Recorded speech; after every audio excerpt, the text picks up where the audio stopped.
ഇപ്പോൾ ഫാദർ ജോസ് തേങ്ങാത്തറ കൂടി നമുക്കൊപ്പം ചേരുകയാണ്. ഫാദർ, ഇപ്പോൾ നിങ്ങൾ ഈ സമയത്ത് സമരത്തിലേക്ക് ഇറങ്ങി പുറപ്പെട്ട കാരണങ്ങളിൽ പ്രധാനപ്പെട്ടതായിരുന്നു കൂരിയെ പിരിച്ചുവിടണം എന്നുള്ള നിങ്ങളുടെ ആവശ്യം. ഇപ്പോൾ ആ ഭരണ സംവിധാനം തന്നെ മാറി. അതിരൂപതയിൽ മേജർ ആർച്ച് ബിഷപ്പിന്റെ വികാരിയായി ജോസഫ് പാംപ്ലാനി എത്തുന്ന ഒരു സാഹചര്യം, അങ്ങനെ ഒരു ഭരണമാറ്റം അവിടെ ഉണ്ടാകുന്നു. നിങ്ങളുടെ ഏറ്റവും പ്രധാനപ്പെട്ട ആവശ്യത്തിലാണ് അങ്ങനെ ഒരു നീക്കം ഉണ്ടാകുന്നത്. അതിനെ നിങ്ങൾ എത്രമാത്രം പ്രതീക്ഷയോടുകൂടി കാണുന്നു? പ്രശ്ന പരിഹാരത്തിന് ചർച്ചകൾക്കുള്ള വഴി തുറക്കുകയാണോ ഇതുവഴി? തീർച്ചയായിട്ടും ഞങ്ങൾ ഈ പ്രശ്നങ്ങൾ തുടങ്ങിയ ആ വർഷം മുതൽ 16-17 ഞങ്ങൾ എപ്പോഴും ആഗ്രഹിച്ചിരുന്നതും ഊന്നി പറഞ്ഞിരുന്നതും ഒരു ഡയലോഗാണ്. Open dialogue. അത് ഒരിക്കലും ഉണ്ടായിട്ടില്ല. അത് ബന്ധപ്പെട്ടവരെ തയ്യാറായിട്ടുമില്ല. പിന്നെ ഇപ്പോഴും ഞങ്ങൾ വളരെ ഹോപ്പ്ഫുൾ ആണ്. ഇപ്പോഴത്തെ ഈ ഒരു ട്രാൻസിഷൻ, ഒരു മാറ്റം വന്നിരിക്കുന്നത് എറണാകുളം അങ്കമാലി അതിരൂടെ പുതിയ അപ്പസ്തോലിക് അഡ്മിനിസ്ട്രേറ്ററായിട്ട് ഈ സീറോ മലബാർ സഭയുടെ ആർച്ച് ബിഷപ്പ് പാംപ്ലാനി ജോസഫിനെ നിയമിച്ചിരിക്കുന്നു. അംഗീകരിച്ചിരിക്കുന്നു. അതിന്റെ രേഖകളോട്ട് കിട്ടിക്കഴിഞ്ഞു. ഞാൻ മനസ്സിലാക്കുന്നത് അദ്ദേഹം ഇവിടെ ബന്ധപ്പെട്ട് കഴിഞ്ഞു. അദ്ദേഹം ഇപ്പോൾ നടക്കുന്ന ഒരു പൊതുസമ്മേളനത്തെ അഭിസംബോധന ചെയ്യാനായിട്ട് വരുമെന്നുള്ള ഒരു റൂമർ കിട്ടുന്നുണ്ട്. എന്ത് വന്നാലും അപ്പോൾ നിങ്ങളുടെ ഏറ്റവും പ്രധാനപ്പെട്ട ആവശ്യങ്ങളിൽ ഒന്ന് എന്ന നിലയിൽ നമുക്ക് അതിനെ കാണാം. അത് അംഗീകരിക്കപ്പെടുന്ന ഒരു സാഹചര്യം. ഇന്നലെ വളരെ അനിഷ്ട സംഭവങ്ങൾ അവിടെ ഉണ്ടായി. ഇന്ന് പകൽ മുഴുവൻ പ്രക്ഷോഭമായിരുന്നു. ഏത് നേരവും വലിയൊരു സംഘർഷം അതിലേക്ക് പോകുമോ എന്ന് ഭയപ്പെട്ടിരുന്നു. എങ്കിലും അത്രയുമൊന്നും ഉണ്ടായില്ല. എങ്കിൽ പോലും ആ സംഘർഷ സാധ്യതയും സംഘർഷവും ഒക്കെ മാറിയും തിരിഞ്ഞും അവിടെ ഉണ്ടായിരുന്നു. ഇപ്പോഴും പക്ഷേ വൈദികർ അവിടെ പ്രതിഷേധിക്കുകയാണ്. നിങ്ങൾക്ക് അനുകൂലമായ ഒരു നീക്കം നടക്കുന്നു. ആ ഒരു സാഹചര്യത്തിൽ ഇപ്പോൾ നടത്തിവരുന്ന സമരം ഇവിടെ അവസാനിപ്പിച്ച് ഇനി എന്താണ് അവിടെ നിന്നുണ്ടാകുന്ന തീരുമാനങ്ങൾ അല്ലെങ്കിൽ ചർച്ചകൾ എന്നതിന് കാതോർക്കുകയല്ലേ ചെയ്യേണ്ടത്? ഇനിയും സമരം തുടർന്നു കൊണ്ടുപോകുന്നതിന് അർത്ഥമുണ്ടോ? ഞങ്ങൾ സമരമല്ല, ഞങ്ങൾ സത്യത്തിനും നീതിക്കും ധർമ്മത്തിനും വേണ്ടിയുള്ള ഞങ്ങളുടെ ശ്രമമാണ്, യജ്ഞമാണ് ഇവിടെ നടത്തിക്കൊണ്ടിരിക്കുന്നത്.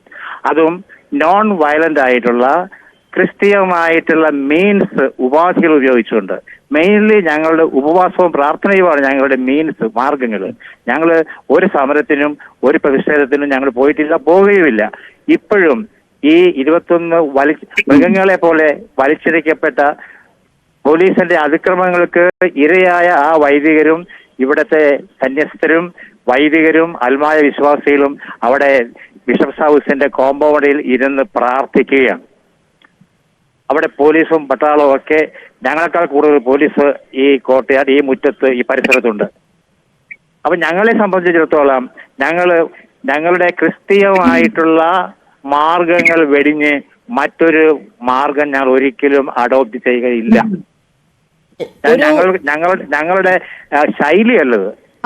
ഇന്നലെ രാത്രി അവിടെ അതിക്രമിച്ച് കയറി എന്നതാണ് ഇപ്പോൾ നമ്മളുടെ ചർച്ചയിൽ പങ്കെടുക്കുന്ന ഡോക്ടർ ചാക്കോ കാളാമ്പറമ്പിൽ സഭാ വക്താവ് പറഞ്ഞത്.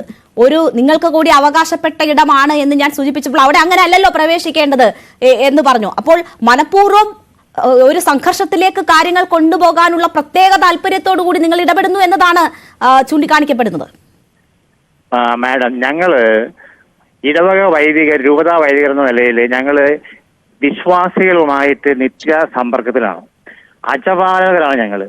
അപ്പോൾ വിശ്വാസികളുടെ നാനാവിധത്തിലുള്ള ആവശ്യങ്ങൾ നിറവേറ്റി കൊടുക്കാനായിട്ട് ഞങ്ങള് മീഡിയേറ്റേഴ്സാണ്. അപ്പൊ ഞങ്ങൾക്ക് പല കാര്യങ്ങൾക്കും, അജപാലനപരമായിട്ടും പേഴ്സണലായിട്ട് കാര്യങ്ങൾക്കും ഞങ്ങൾക്ക് ഈ ആർച്ച് ബിഷപ്സ് ഹൗസിൽ വരേണ്ടതായിട്ടുണ്ട്.